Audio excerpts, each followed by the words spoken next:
Update on my jujube in Coke bottle. So, after 10 days na mag-video ko, eto na siya. May mga bago na siyang growth. Yan, this is my pan jujube. Mga bago na siyang growth. Look at that. Isn't that nice?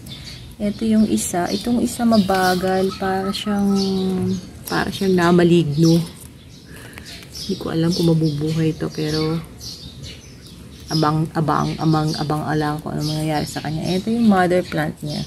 Malungkot yung mother plant eh. Tingnan mo yung mga dahon niya, ang pangit.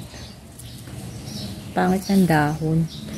Ito yung new growth niya, pero pumapangit niya. Hindi ko alam kung anong problema nito. Hanapin ko sa YouTube. Pero nilagyan ko rin siya ng microbalm. Baka sa roots. Kasi ulan ng ulan. Ito pala, kaya ganito, nilagyan ko pala ng aloe vera yung pinigaan ko ng aloe vera yung yung kanyang roots. Pero ito mukhang hindi tinalaban. Anyway, ito happy ako dito. Update soon.